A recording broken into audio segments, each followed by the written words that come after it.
Welcome to our fourth concept in Unit 3. Very short video, but nonetheless very important. So let's get started.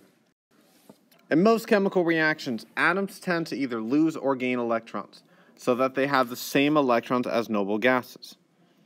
For example, H sometimes has a 1 minus charge, or F may have a 1 minus charge to add 1 electron. Oxygen, this column will get 2 minus.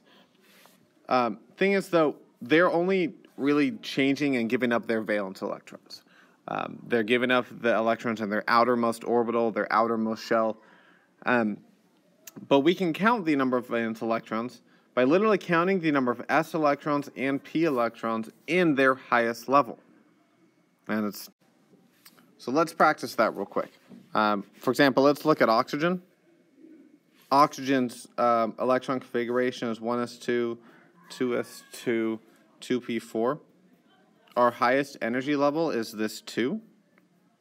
So we have 2 plus 4 gives us 6 valence electrons. Here's kind of an easier way to count that, though, so you don't have to do electron config the whole time. So basically, 1, 2, all these will have 2, 3, 4, 5, 6, 7, 8. So 1, 2, all these will have 2.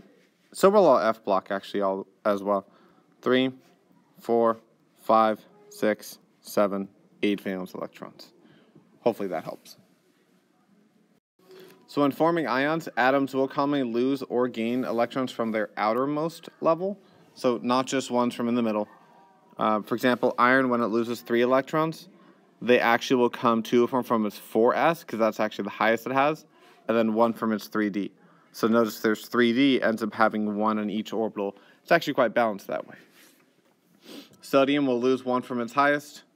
Iron will gain 1 in its highest, which actually its highest, it's right there. Not iron, fluorine. So thus we end up with a full of fluorine and a full one of sodium, because they gain or lose in their outermost level. So let's try valence electrons. Calcium is in our second row. That will have 2. And as normal, I'm going to ask you to pause and try and find how many valence electrons each of these have. Alright, phosphorus is going to have 5, argon will have 8, and krypton will also have 8. There you go. That's valence electrons. That's our whole concept. All that's left is just for some practice. I wrote these ones I'm trying to figure out how I best want to show these. But your practice this time is pick 10 elements and tell me how many valence electrons they have. I don't care which elements you pick. Just pick them and tell me how many valence electrons. There you go. That's our video.